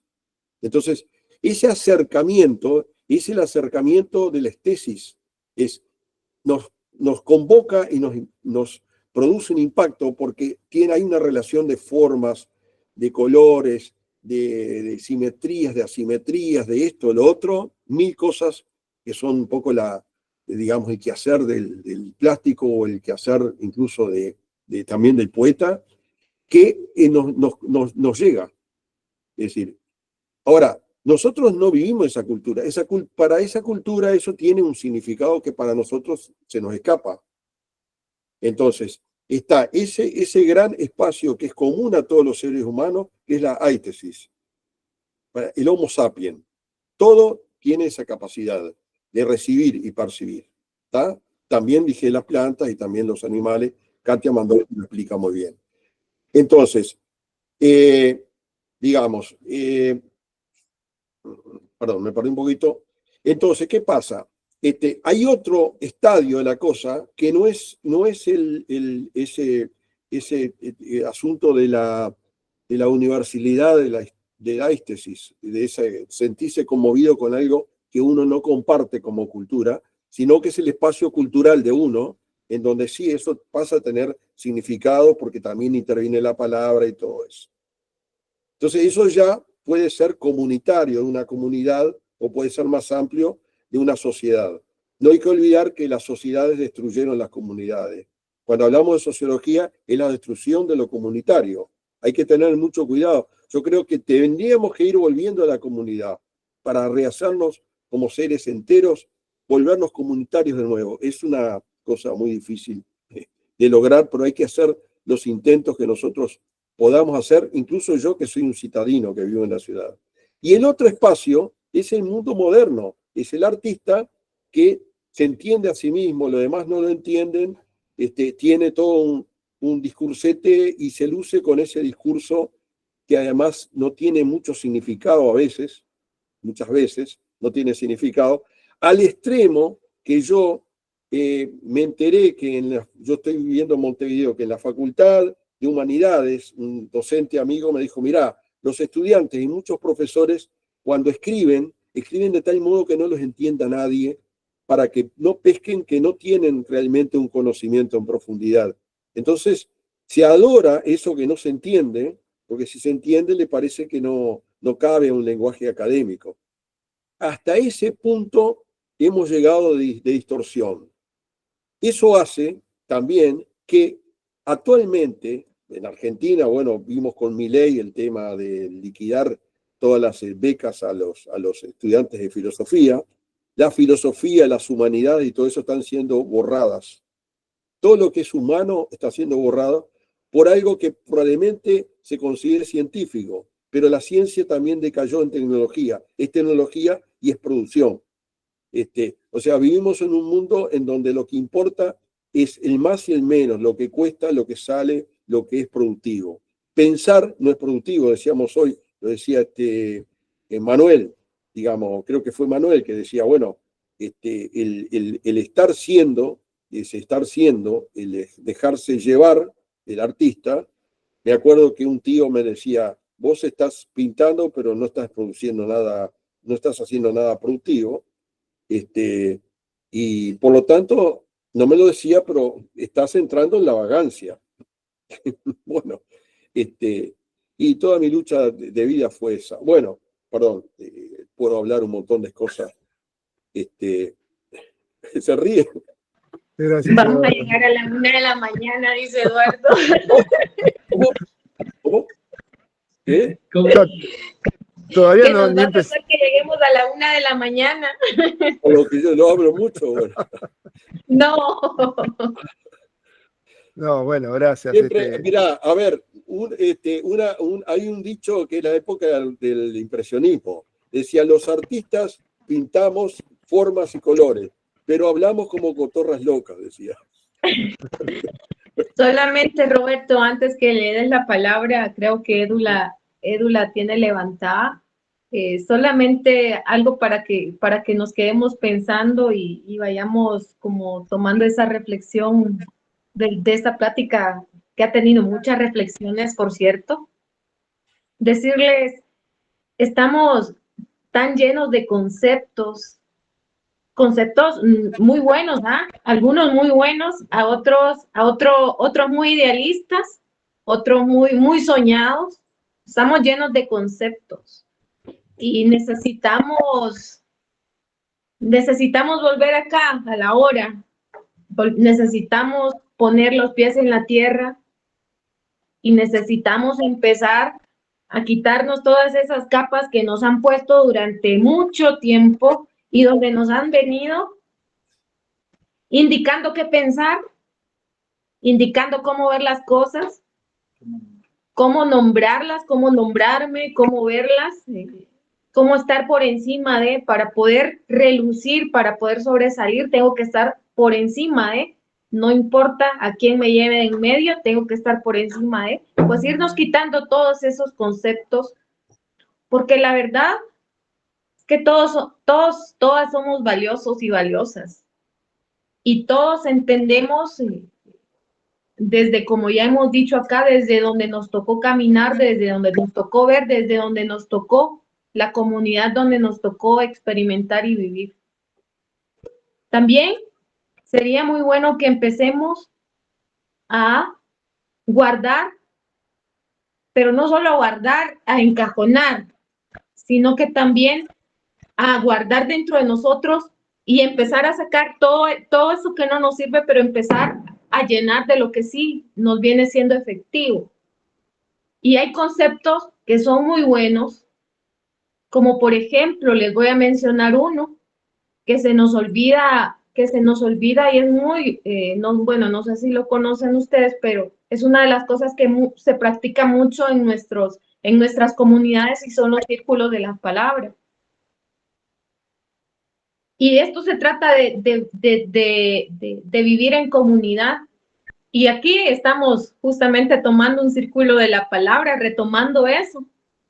Este ciclo, este encuentro se convierte en eso, en un círculo de la palabra, donde cada uno expresamos desde dónde vemos, desde dónde estamos, desde dónde nos sentimos, pero no solamente para ver lo malo o lo bueno que se ha hecho, lo malo que se está haciendo, sino que también para cada uno conocer los diferentes puntos y ver de qué forma podemos contribuir y hacer para que esto se mejore, respetando la postura que tengo, del que tengo a mi lado, del que tengo a mi otro lado, porque como bien se dice, un círculo es así, ¿verdad? Entonces, en los círculos de las palabras, todos nos sentamos al lado del otro, hasta formar un círculo. El que tiene el bastón y el que tiene el bastón es el que tiene el derecho a la palabra. Cuando alguien pide la palabra, se le pasa el bastón. Cuando alguien va a corregir a alguien o dijo algo que ofendió a alguien, que no le gustó, que no le pareció, lo hace desde una forma, se le llama la palabra dulce, la palabra amable, la palabra tierna. No necesitas corregir a alguien dándole azotes. Puedes corregir a alguien siendo dulce, siendo amable, haciendo un chiste, contando una experiencia, contando una vivencia de alguien más, diciéndole, mira, es que te estoy diciendo que si te vas por ese camino te vas a ir al hoyo porque ya más de alguno se fue y mira lo que pasó. Desde la palabra dulce. Entonces, esas cosas que nos han sido transmitidas y que en algunos lugares se conoce con un nombre, en otros con otro, pero al final casi siempre convergen en lo mismo. Son cosas que deberíamos de ir aplicando y retomando. No solo quedarnos en esos conceptos modernistas, en esos conceptos occidentalistas, en esos conceptos desde la academia, que de plano no es que yo los esté descartando y no sean buenos, son muy buenos. Pero también si queremos decolonizar y retomar lo de nosotros, ¿por qué no empezar a aplicar lo de nuestros pueblos, lo de nuestras comunidades? Sino que siempre tomamos a los libros que están ahí, ¿verdad? De donde nos han enseñado. Y los conceptos que tenemos entonces nunca van a cambiar porque siempre seguimos retomando los mismos ejemplos, las mismas enseñanzas y descartamos principios tan sabios de nuestras abuelas, de nuestros abuelos, y los descartamos porque es más fácil irse a un libro de texto, a la cultura del descarte, a los grandes filósofos que inventaron la filosofía, es que de plano ellos también hasta ni les entendieron y por último terminaron en otras grandes, profundas y lamentables crisis y tristezas porque ellos no lograron entender lo que ellos querían transmitir. Entonces así estamos nosotros. ¿Por qué no nos vamos a esa filosofía más comunitaria, más de la tierra, más de nosotros? Necesitamos, por eso digo yo, volver a poner los pies en la tierra, volver a tomar la palabra de un abuelo, de una abuela, que miren que ya se nos está yendo esa generación. Y por allí yo creo que también podemos encontrar esa simbología. Nuestros abuelos están llenos de símbolos. Escuchaba una palabra que me impactó el día de ayer, que decía el tío Cristóbal, y la voy a compartir. Porque hablamos de la siembra y de la cosecha y que ya viene ahorita la tierra se está preparando para recibir el invierno, para poder hacer esa primera ya esa preparación de la tierra ya tiene que estar lista porque ya viene la primera cosecha, ya viene lo que es mayo. El 3 de mayo en El Salvador se celebra el Día de la Cruz porque ya hay un sincretismo. Pero anteriormente se hacía el Día de la Cosecha, el Día de la Preparación de la Cosecha, donde en algunas regiones, no en todas, porque en otras les cambian nombre, en otras se hace distinto, se hacía un agradecimiento a la Madre Tierra, se hacía un agradecimiento a una deidad, voy a decir, que se le llama Chipetote, y es toda una historia. Se habla del Señor descarnado, el que se quita la piel, descarna para poder hacer que nosotros también tengamos ese renuevo en referencia a la tierra, y es una cuestión ahí. Pero escuchaba esta frase en referencia a algo que estábamos conversando, y me dice, Manuel, el tío Cristóbal decía que ahorita la tierra se está preparando para recibir la lluvia, porque es necesario que el cielo llore para que dejemos de llorar nosotros. Imagínense ustedes, qué profundo. Bueno, a mí en lo personal me pareció súper profundo, que el cielo llore para que dejemos de llorar nosotros. ¿Por qué? Porque al preparar la tierra, al poder sembrar, al poder tener alimento, al final de la siembra va a haber una cosecha. Y entonces vamos a tener los alimentos en la mesa y vamos a poder comer. Va a venir el frijol, va a venir el maíz, va a venir el ayote, van a venir los tomates. Cosas que no vienen del supermercado, pero a la gente también se le ha olvidado que esas cosas vienen de la tierra, porque como todo es tan fantástico y la gente quiere cosas fantásticas, no quiere cosas sencillas. La gente, entre más fantasía le pongan, entre más plumas le pongan a un indio, entre más destapado lo vean, más genuino es.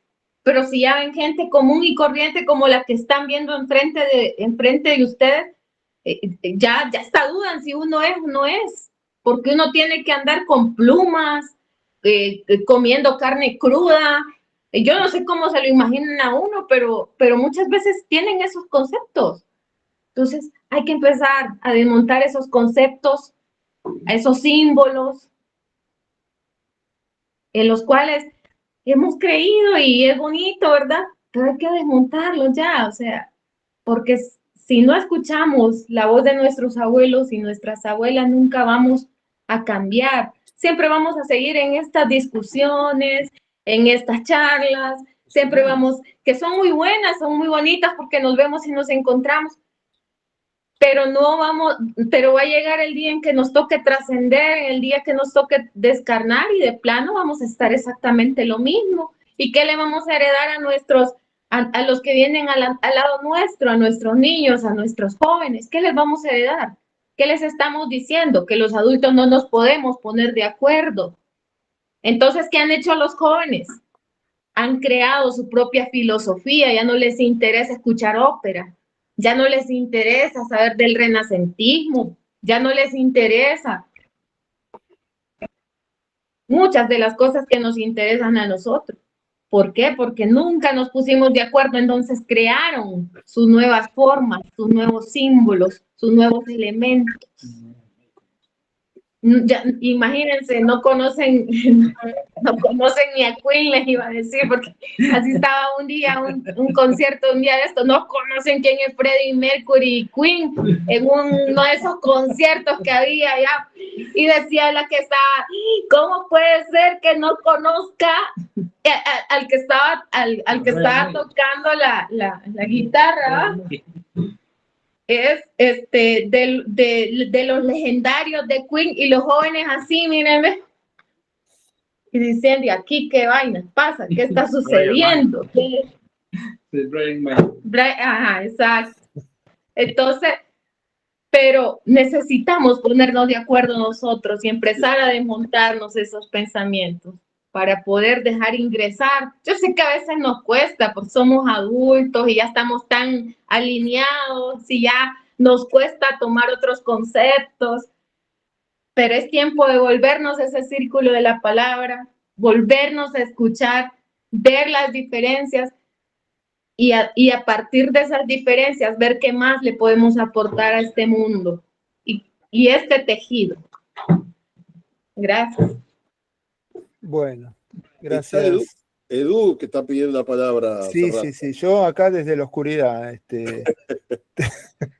tengo un día problemático. Llamar es de los míos porque habla también, ¿eh? Sí, sí. A mí me dice que soy mudo, pero llamar. Bueno, es lo que venimos planteando Está bien, es que, como A decía, Roberto Taralú le quitaron ya, pues.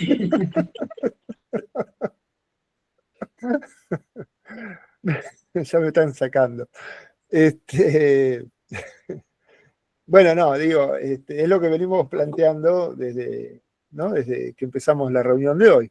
Este diálogo intercultural, donde cada uno da lo que puede ver desde su propio mundo actual, pero escuchándonos mutuamente, aprendiendo los unos de los otros. Por supuesto, también hay muchos que no tenemos abuelos, ni abuelas, ni tíos, que nos pasen estos conocimientos, estas maneras de sentir. Y necesitamos transformar nuestra subjetividad. Y transformar es un proceso. Entonces tampoco creo que podemos caer como paracaidistas y de repente adquirir toda esa sensibilidad. Es un proceso. Y el proceso es un camino que empieza en un punto de partida, que es el que tenemos, muchos, occidental, moderno, y desde ahí empezamos a andar el camino. Con las herramientas y los elementos que tenemos ahí, en ese mundo, que es la palabra, que es la razón. Y yo creo que hay maneras de pensar desde Occidente alternativas. Hay maneras desde Occidente tener una manera de pensar crítica que nos acerque a esa sensibilidad que necesitamos para conectarnos con ese otro mundo. Pero es un proceso y a veces sí, pero quiero decir, creo que no está mal tomar ciertos pensadores, ciertas palabras, ciertos conceptos de Occidente, pero que nacen en Occidente, pero de manera crítica, porque los hay. Creo que Kush, por ejemplo, es un filósofo, pero no es un filósofo académico tradicional. Creo que hay una búsqueda ya en su palabra, en su manera de pensar. Y hay otros. Y hablando del arte, ¿no? Bauhaus nace como un movimiento artístico absolutamente crítico de su época. Y nace en Europa, desde Occidente, desde Alemania, pero cuando nosotros vemos obras de artistas de esa escuela, reconocemos, y reconocemos, como decía Eduardo, de la única manera que se reconoce el arte, de manera sensible, nos transmiten mensajes a través de ese vocabulario plástico, que son búsquedas que en algún punto se tocan con algunas búsquedas o algunos, digamos, lenguajes plásticos que utilizaron los pueblos originarios. Entonces hay miradas desde Occidente que nos pueden ayudar a despegar de Occidente. Y tenemos que tener la paciencia de recorrer ese camino de transformación, ¿no?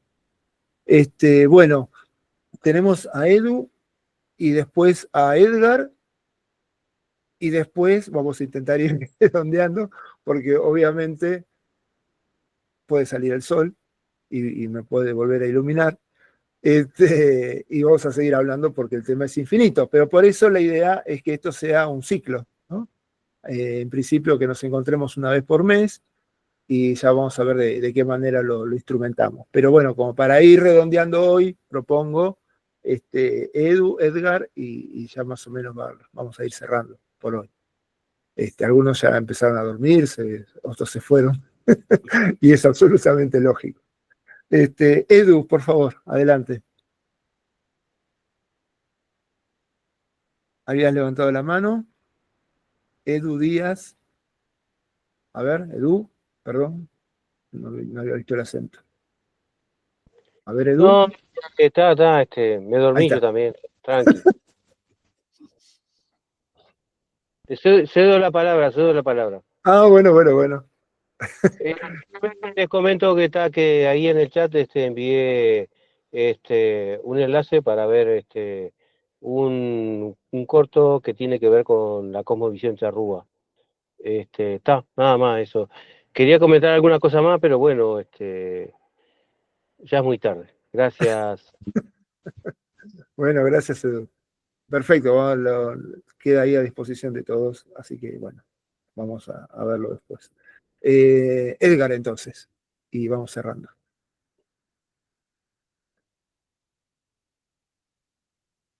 Adelante, Edgar.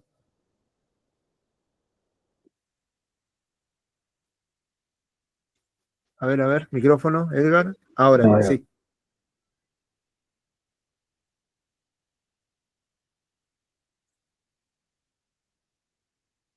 No sé por qué no te estamos escuchando. ¿Desapareció? No, Está. acá sí. A ver. Ahí está, sí.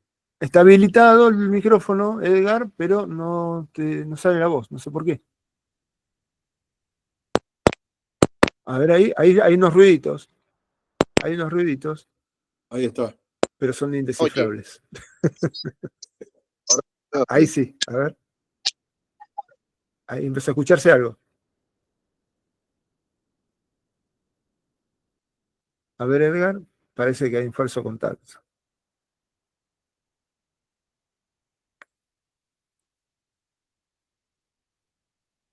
No.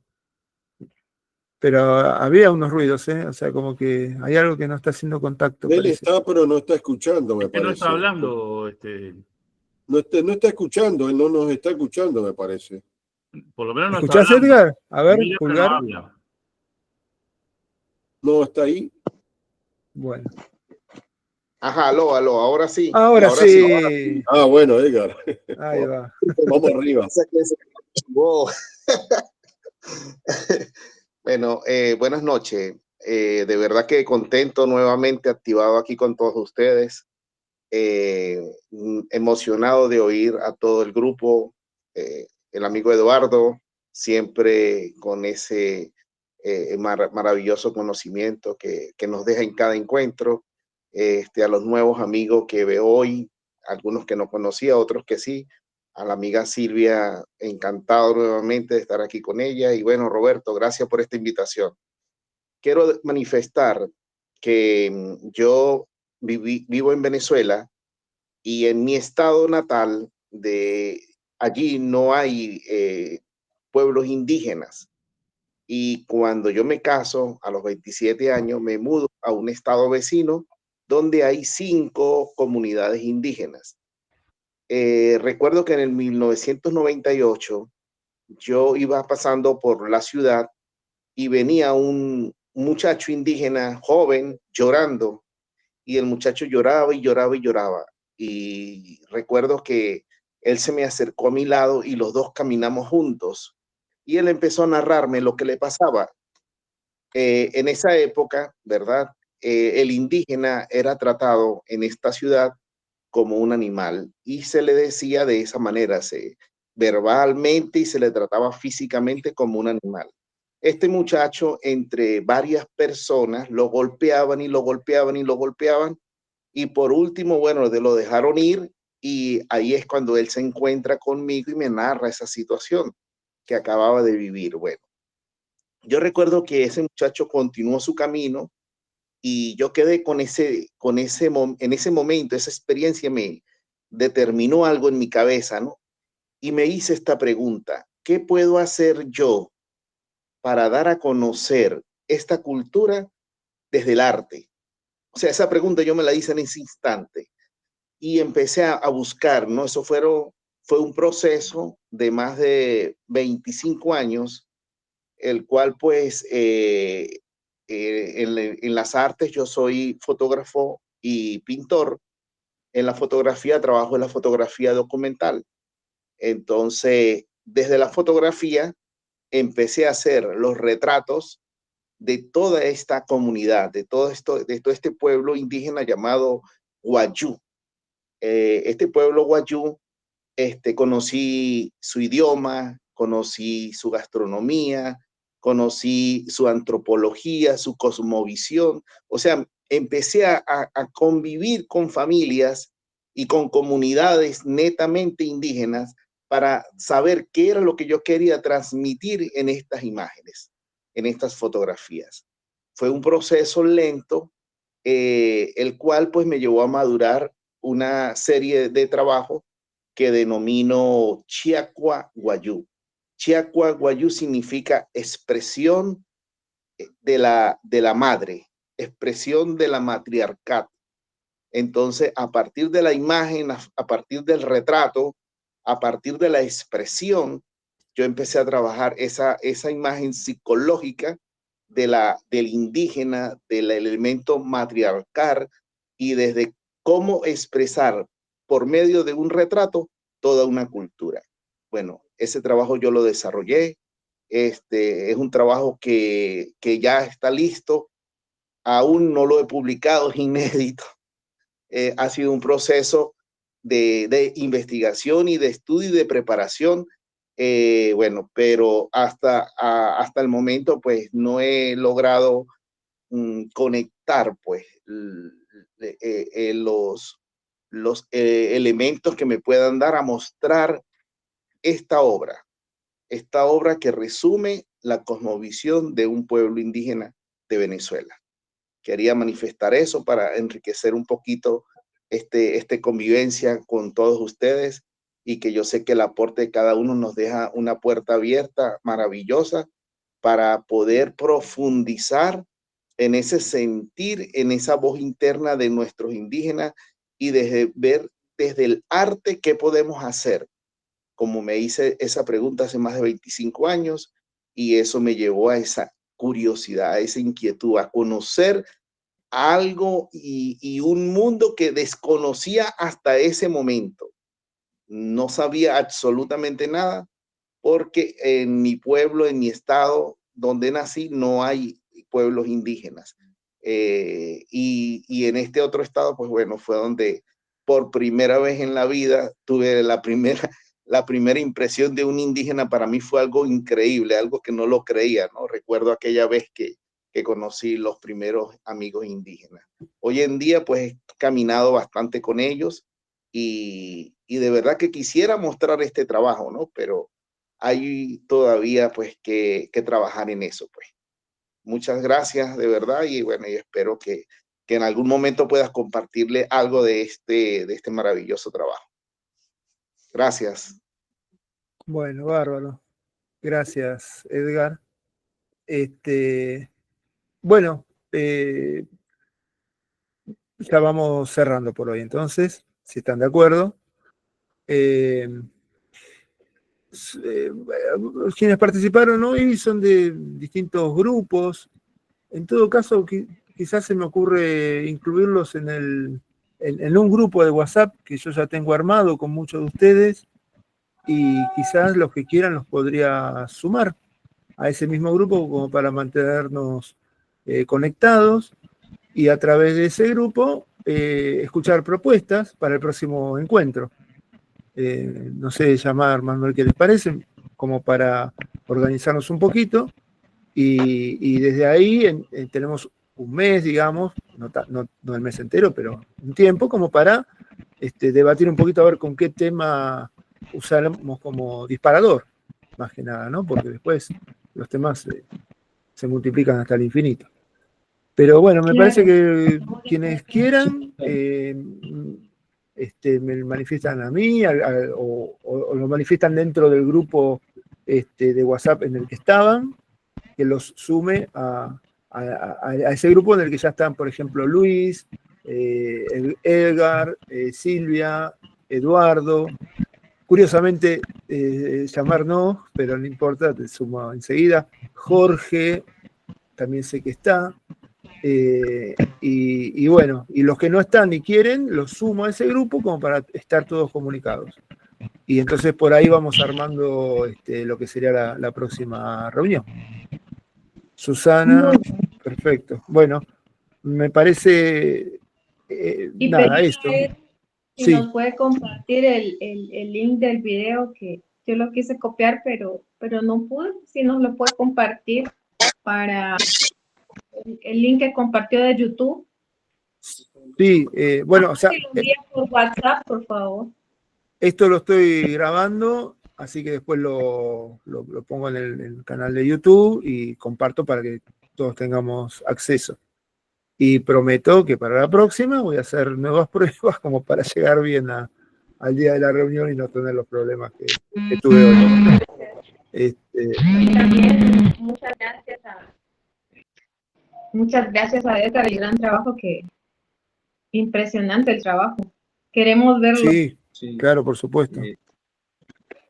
Sí, agradecer creo yo a cada uno por el tiempo, sabiendo la diferencia horaria que hay, pero también por poder compartir con nosotros, también poder recibir nuestras palabras, el poder quizás conocer otras texturas, vamos a decirlo así, de nuestros pueblos, porque a veces nuestra estética es antiestética. y eso es lo bonito de nuestra expresión, que la estética indígena muchas veces es antiestética. Muchas veces nuestra forma de entendernos, y digo entendernos en el todo, es incomprensible, pero poder seguir extendiéndonos hasta acá es importante. Entonces, agradezco por el espacio, agradezco por el tiempo, de verdad, y solo pediría, ¿no?, a las sagradas energías, a mis ancestras y a mis ancestros, que el gran creador y formador nos permita seguir caminando y tejiendo, porque es la manera en la que podemos hacer que estas cosas vayan cambiando. Para nosotros hay un concepto que es bien, nuestros conceptos de la lengua náhuatl son aglutinadores, y así como por ejemplo la palabra poema, para nosotros en nuestra lengua es Xuxicuila, que es flor palabra que se ha hecho flor. Eso es lo que significa la palabra poema. Y a veces nos cuesta, como creo que Enrique lo apuntó, poder trasladar la idea al castellano, porque es aglutinadora la lengua y es más profunda de lo simplista que a veces el castellano se queda, o como se ha hecho, pues como nos ha llegado a nosotros, porque aún esta lengua nos llegó de otras maneras. Entonces, y de igual manera, hay una palabra que es bien, creo yo, trascendente, y es el Yultagetza. El Yultagetza, algunos lo han entendido como hablar con el corazón, pero no es hablar con el corazón. Es dejar que el corazón te hable para después con la razón hablar. Entonces, creo que eso es lo que ha pasado hoy, y eso nos nutre mucho y nos anima. Así que fuerte abrazo para cada uno desde acá, y como dije, gracias por el espacio. Bueno, muchas gracias, Manuel. Un abrazo grande para todos desde nuestro corazón. Gracias, siempre es muy agradable y muy bonito compartir con todos. Sabemos que es noche, que tenemos que descansar. Bueno, Muchas gracias, buenas noches. Gracias. Bueno, gracias a todos, a todos por compartir este momento. Detengo la grabación.